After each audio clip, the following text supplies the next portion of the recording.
मैंने कई बार अपनी प्रैक्टिस में देखा है कि जब हम पेशेंट्स को देखते हैं और जब हम उन्हें पूरा डायग्नोसिस करके पेशेंट्स के रिलेटिव को मेनली जब हम बताते हैं, या कभी कभी पेशेंट को भी आइडिया होता है और वो खुद हमसे डायरेक्टली बात कर रहा होता है कि उसे कैंसर है। So as a patient and their attendants we lose our sense that what to ask to the doctor, and in that panic mode हमें ये समझ नहीं आता हम क्या सवाल पूछें। तो जो सवाल हमें पूछ के डिस्कस करने चाहिए वो हम नहीं पूछ पाते और हम अपनी घबराहट के कारण बहुत सारे इररिलेवेंट क्वेश्चंस में अपना टाइम और एनर्जी वेस्ट करते हैं जो पेशेंट के बिल्कुल भी यूज़ का नहीं होता। इनफैक्ट बहुत सारे उसमें सवाल ऐसे होते हैं जो बिल्कुल नुकसान पहुंचाने वाले होते हैं। तो आज मैं आपको इस एपिसोड के ज़रिए ये बताऊंगा कि हमें डॉक्टर से मिलकर क्या क्या सवाल पूछने चाहिए। So coming to the first question, doctor ने आपको बताया कि आपको या आपके फलाने रिश्तेदार को ये कैंसर निकला है, पेट का ट्यूमर निकला है।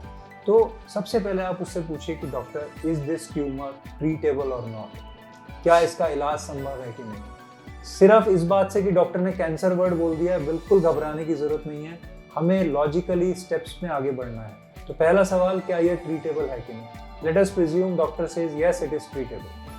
नेक्स्ट सवाल यह आता है कि इसके ट्रीटमेंट की क्या विधि होगी, किस तरीके से आप इसका इलाज करेंगे। हम सब जानते हैं कैंसर के 3 तरीके हैं इलाज करने के, कीमोथेरेपी, सर्जरी, रेडियोथेरेपी। तो आप डॉक्टर से पूछिए कि आप इन तीनों में से कौन से तरीके से इलाज करेंगे और क्या इन तीनों के कॉम्बिनेशन की ज़रूरत है। फिर आप सवाल पूछिए, अगर जैसे मैं सर्जन हूँ तो सर्जन के पर्सपेक्टिव से बताता हूँ। जैसे मैंने बोला पेशेंट को कैंसर है और एक बड़े ऑपरेशन की ज़रूरत है, तो आप उससे पूछिए कि अगर इस बीमारी को हम कैंसर का इलाज हम ऑपरेशन से कराते हैं तो हमें क्या क्या कॉम्प्लिकेशंस के रिस्क आ सकते हैं। वो जानने के बाद आप फिर नेक्स्ट सवाल आता है कि कितने परसेंटेज चांसेस हैं कि ये कॉम्प्लिकेशंस इतने घातक हो जाएं कि मरीज को इन कॉम्प्लिकेशंस की वजह से जान जाने का खतरा हो जाए। नेक्स्ट क्वेश्चन आता है, क्या ऑपरेशन के पहले या ऑपरेशन के बाद कीमोथेरेपी लगने के चांसेस हैं और वो हम कैसे डिसाइड करेंगे।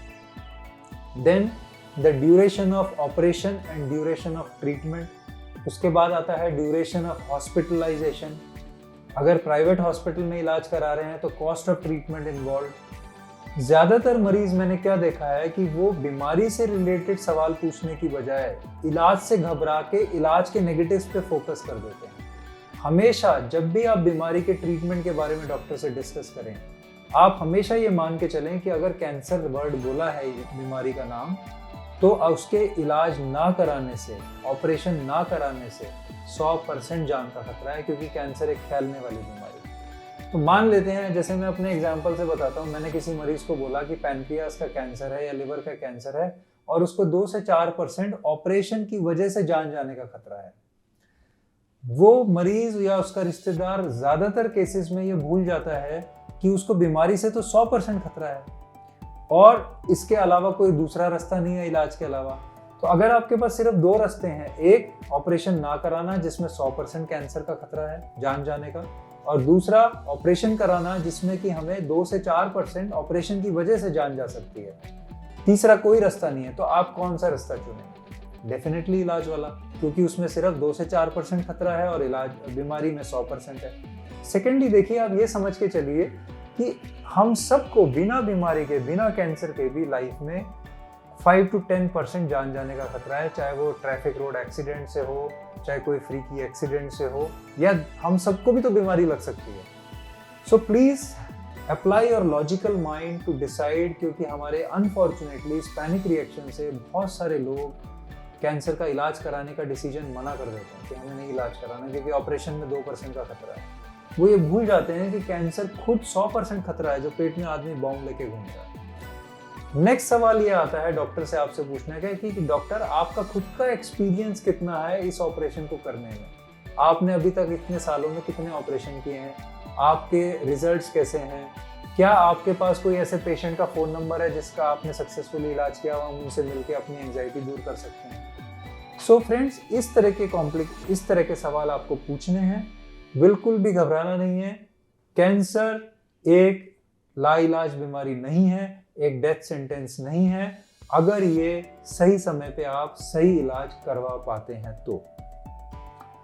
दूसरा एक बहुत इंपॉर्टेंट पहलू है कैंसर ट्रीटमेंट का, importance of second opinion. Second opinion का मतलब है कि जैसे कोई मरीज मेरे पास आया पहली बार, मैंने उसे बताया कि ये बीमारी है, ये इलाज है, ये खतरा है, तो आपको अगर संतुष्टि नहीं मिल रही है तो please take second opinion from a doctor जो कि सेम स्पेशलिस्ट हो।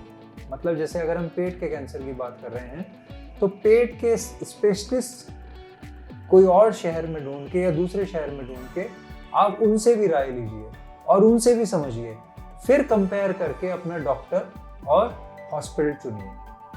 होता क्या है, एक तो लोग सेकंड ओपिनियन कराना ही नहीं चाहते, कंफ्यूज ही रहते हैं। सेकेंडली सेकंड ओपिनियन जब लेते हैं तो वो जो बहुत कन्वीनियंस वाला डॉक्टर उनको मिल जाता है, जैसे कोई भी स्पेशलिटी का डॉक्टर उनकी फैमिली या फ्रेंड में होगा, उससे सेकंड ओपिनियन लेते हैं। उसकी सेकंड ओपिनियन की कोई वैल्यू नहीं है क्योंकि वो उस चीज़ का डॉक्टर ही नहीं है। So friends, please understand this thing very well, what to ask to a doctor treating abdominal cancers and when to take a second opinion. Thank you.